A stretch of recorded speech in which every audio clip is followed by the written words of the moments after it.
Salut! Hey, comment tu te portes aujourd'hui? Est-ce que tu te l'as demandé au moins une fois? Arrête-toi, puis demande-toi donc, comment je me sens? Est-ce que tu as ressenti ton corps, genre comme l'habiter, comme si tu mettais une paire de pantalons confortables ou inconfortables? Il est comment ton corps aujourd'hui? Je t'amène à essayer d'y penser. Puis, je viens ici pour te jaser de la marche. Hein? Quel exercice aussi banal et aussi simple qu'une marche peut t'amener autant de bienfaits significatifs dans ta vie? C'est de ça que j'ai envie de te parler aujourd'hui.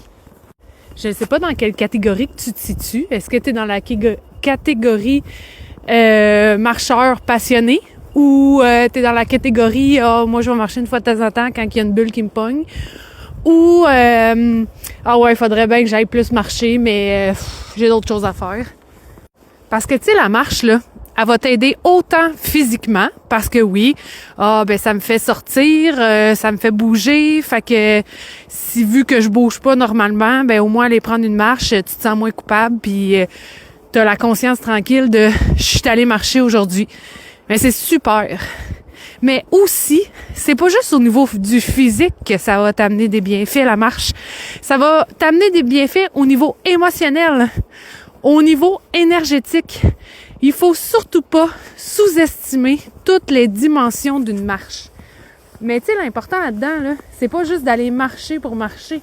C'est d'aller marcher, mais d'être vraiment présent pendant que tu fais la marche. Si t'es pas présent, parce que t'es vraiment trop dans ta tête, parce que t'es sur ton cell, tu réponds à tes messages, oui, la marche va avoir un bienfait au niveau physique, mais elle aura pas son effet maximum au niveau mental, au niveau émotionnel, au niveau énergétique. Puis là, je tiens à te préciser que je suis pas parfaite moi non plus, parce que je suis en train d'enregistrer cet épisode-là pendant que je suis en train de faire une marche, en checkant mon chien, parce que on va dans le boisé en arrière puis on le laisse marcher lousse, fait qu'on s'arrange pour qu'il s'éloigne pas trop pour pas le perdre. Fait que tu sais, veux pas, c'est pas une marche 100% en conscience présentement. Mais pour ma part, aller marcher puis aller bouger, ça m'amène beaucoup de créativité. C'est là que mes bonnes idées arrivent. L'autre fois, je disais à mon chum, hey, quand je vais courir, je devrais courir avec mon ordi. Parce que c'est là comme que ma créativité arrive. Fait que ça, c'est un autre super bon point d'aller marcher ici. Toi, quand tu t'assis en avant de ton ordi, t'as pas les idées qui viennent, ça se peut bien que tu sois comme moi, puis que tu aies besoin de te mettre en mouvement ou de dépenser ton énergie, whatever, pour pouvoir avoir tes idées de génie, pour pouvoir avoir tes moments de création au summum de ce qu'ils peuvent être. Mais comme je sais que des fois je fais des marches productives, il y a d'autres fois où je vais pas amener mon sel quand je vais marcher, où je vais marcher vraiment sans mon chien parce que j'ai pas besoin de le checker, j'ai pas besoin de m'assurer qu'il est pas trop loin puis qu'il a pas parti après un chevreuil. Puis mes idées, j'essaye que s'ils sont bonnes de garder confiance puis que ils vont rester ou ils vont revenir si j'ai besoin de les mettre à jour, au jour, à nu, dans vos oreilles. Mais comment on peut arriver à se vider la tête, à pas être dans notre mental? Parce que, tu sais, OK, là, pas répondre à tes messages, tu laisses ton sel sur le comptoir avant de partir, ça, c'est quand même simple. Ça peut être difficile à faire, mais c'est pas quelque chose de compliqué. Mais ta tête, quand tu vas marcher, tu peux pas la laisser sur le coin du comptoir. Hein? C'est comme impossible physiquement, là. Tu sais, t'es obligé de l'amener avec toi. Fait que des trucs que je peux te donner quand que tu vas marcher pour être vraiment, on appelle ça la pleine présence, la pleine conscience. Être vraiment là dans ton moment présent, c'est de prendre le temps de marcher, prendre le temps de respirer, puis de t'imprégner de ta respiration. Parce que ça aussi, c'est pas quelque chose qui est facile. C'est bien facile de partir dans ta tête puis d'oublier que tu respires. Ou d'oublier de respirer, puis tu fais comme « Ah, ça t'arrive-tu, toi, des fois? Moi, ça m'arrive. Ah, bon, tu sais, ça fait combien de temps que j'ai pas respiré? Moi, je suis donc bien contractée du thorax, tu sais, j'ai l'abdomen qui a pas respiré parce que j'ai retenu mon souffle à cause que je faisais d'autres choses, tu sais. Mais ça se travaille. En tout cas, moi, je suis en train de le travailler pour être meilleure, pour améliorer ça, parce que c'est important de bien respirer. Puis, pour pouvoir... Vraiment, c'est marcher en pleine conscience, c'est de t'attarder à ton environnement. Pour pouvoir te déconnecter un peu de ta tête, c'est attarde-toi à la splendeur du décor, attarde-toi à la luminosité au ciel, la neige là présentement, les arbres. Attarde-toi à voir est-ce qu'il y a des oiseaux, est-ce qu'il y a des animaux, puis connecte-toi à ça. Connecte-toi à ton corps. Te connecter à ton corps va complètement t'aider à pouvoir être en pleine présence dans ce que tu fais, à être vraiment là dans le moment présent.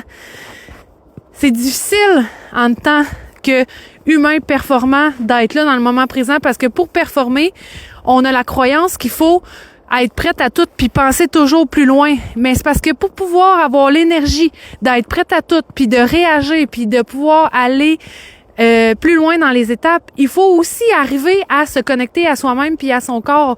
Fait que assis-toi dans tes pieds, assis-toi dans tes bottes, puis mets ta tête dans tes pieds. Puis ressens tes pieds qui touchent au sol. Vraiment, parce que ça va aider ton cerveau à penser à autre chose que toutes les idées qu'il y a dedans. Te connecter à ton corps va t'aider à sortir de ta tête parce que tu l'amènes dans ton corps.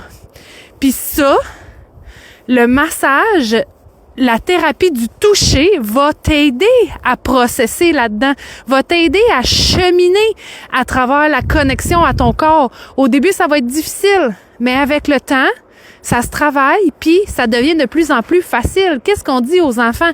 Oui, mais si tu le fais jamais, tu seras jamais capable de le faire. Fait que c'est la même chose pour toi avec la connexion à ton corps. Si tu la pratiques jamais tu vas être capable de te connecter à lui, puis tu vas toujours rester dans ta tête. Fait qu'il faut que tu sortes de ta tête, puis que tu trouves des moyens comme aller marcher dehors en pleine conscience, sans ton sel, puis de te connecter à tes pieds.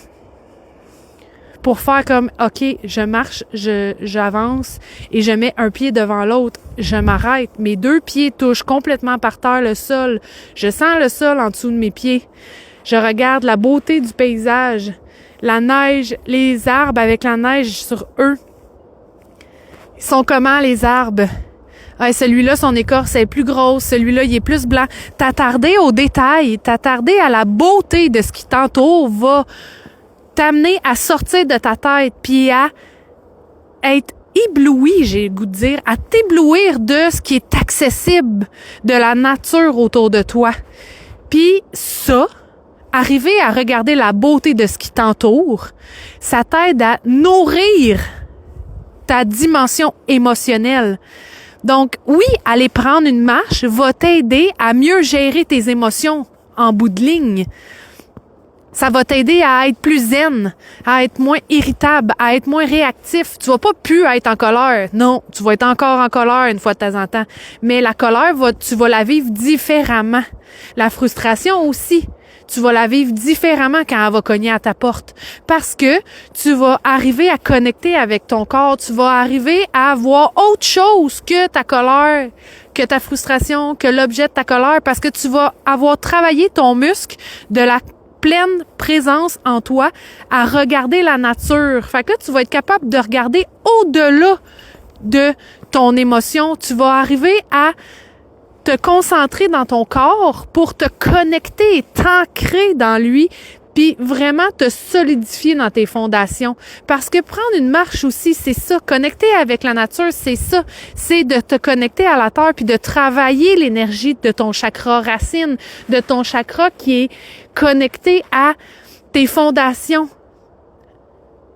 connecté à ta tribu, tes relations, connecté à ton ancrage. Oui, au début, On va parler d'ancrage, se connecter dans le sol. Mais c'est pas juste ça, l'ancrage. C'est de te connecter à ton corps puis à ton énergie intérieure. Tu commences à te connecter à la terre pour pouvoir ensuite te connecter à ton énergie intérieure puis être autonome. Fait que je suis rendue loin, mais c'est quand même ça que la marche va t'apporter. C'est quand même ça que tes marches en pleine présence vont t'apporter. T'aimes ça marcher? Ben, de quelle façon tu marches présentement quand tu vas marcher? Est-ce que tu marches pour faire de l'exercice? Fait que là, tu marches vite puis tu regardes rien? Ou est-ce que tu marches pour aller prendre l'air, mais que dans le fond, tu prends l'air en prenant tes messages, en répondant au monde parce que tu veux être productif puis tu veux pas perdre une minute? Est-ce que tu marches par culpabilité pour te sentir mieux après, mais pas te sentir mieux physiquement, émotionnellement et mentalement et énergétiquement? Tu vas marcher pour te déculpabiliser, pour te sentir moins coupable. Pourquoi tu vas marcher? Puis pourquoi tu marches pas? T'as-tu peur de te sentir bien? T'as-tu peur d'aller te connecter à toi-même? T'as-tu peur de lâcher ce que tu fais pour prendre soin de toi? T'as-tu la croyance que des marches, ça donne rien? Pourquoi tu vas pas marcher? Puis ça, j'ai un super bon outil gratuit que tu peux télécharger pour pouvoir aller voir au fond de toi pourquoi. Puis ensuite, aller le travailler, aller te pardonner. Pourquoi tu te sens autant coupable? Puis aller te pardonner ensuite pour pouvoir évoluer, puis continuer d'avancer, puis continuer de grandir au lieu d'être pris dans ta croyance présentement. Ça s'appelle le crachoir. Tu peux m'écrire en commentaire « crachoir », je vais t'envoyer le lien pour que tu puisses l'avoir. Pour ces 4 étapes simples. Tout ça encore pour voir qu'est-ce qui t'empêche de faire quelque chose d'aussi simple et banal qu'aller prendre une marche? Pourquoi t'es pas capable de libérer du temps dans ton horaire pour aller prendre une marche? Parce que ça aussi, hey, j'ai pas le temps de faire ça, moi, aller marcher. Oui, t'as le temps d'aller marcher. C'est juste que tu ne mets pas ça dans ton horaire. Tu ne prends pas le temps d'aller marcher. Aller marcher dans une pause, aller marcher sur ton heure de dîner. Aller marcher le matin, aller marcher le soir. C'est sûr qu'il y a un moment dans ta journée où tu es capable de prendre 10, 15, 20, 30 minutes pour aller te connecter à ton intérieur, puis tu dois au moins ça. Tu dois au moins ça à toutes les parties de ton corps, d'apporter ce bienfait-là dans ta vie. Puis encore là, mon crachoir peut t'aider à démystifier le pourquoi tu n'es pas capable de te donner du temps. Tu peux venir me voir en soins, en massage intuitif pour aller te connecter à ton corps. On peut aussi faire du Reiki. Le Reiki va aller travailler au niveau de tes croyances, au niveau de ton mental, de ton émotionnel, au niveau de ton énergétique. Ça va t'aider à aller puiser au fond de toi, puis à aller passer par-dessus ce qui t'empêche en le regardant en face. On peut le faire en présentiel, le Reiki. On peut le faire à distance, en connexion Zoom, si t'es pas proche de chez nous. Si t'aimes mieux faire ça chez vous, c'est possible. Tout est possible si tu le désires vraiment. Puis des fois, on le désire, mais on n'est pas capable de bouger. Ben c'est parce que, en fait, on a quelque chose qui nous retient. Encore là, on peut aller voir qu'est-ce qui te retient. Pourquoi tu as de la difficulté à prendre soin de toi? Aussi banal que d'aller prendre une marche. Sur ce, je te souhaite un beau restant de journée. Puis surtout, n'hésite pas à commenter, à liker la capsule, à t'abonner à ma page pour d'autres capsules de ce genre-là, pour éveiller tes sens, éveiller ta conscience. Puis, n'hésite pas non plus à partager la vidéo à quelqu'un sur ta page. pour aider plus de gens à se connecter à eux pour pouvoir se sentir mieux. Puis quand tu te sens mieux, tu brilles. Puis quand tu brilles, ben tu donnes le goût aux gens autour de toi de briller aussi. Pour que le monde se sente mieux. Fait que sur ces belles paroles, je te dis bonne fin de journée.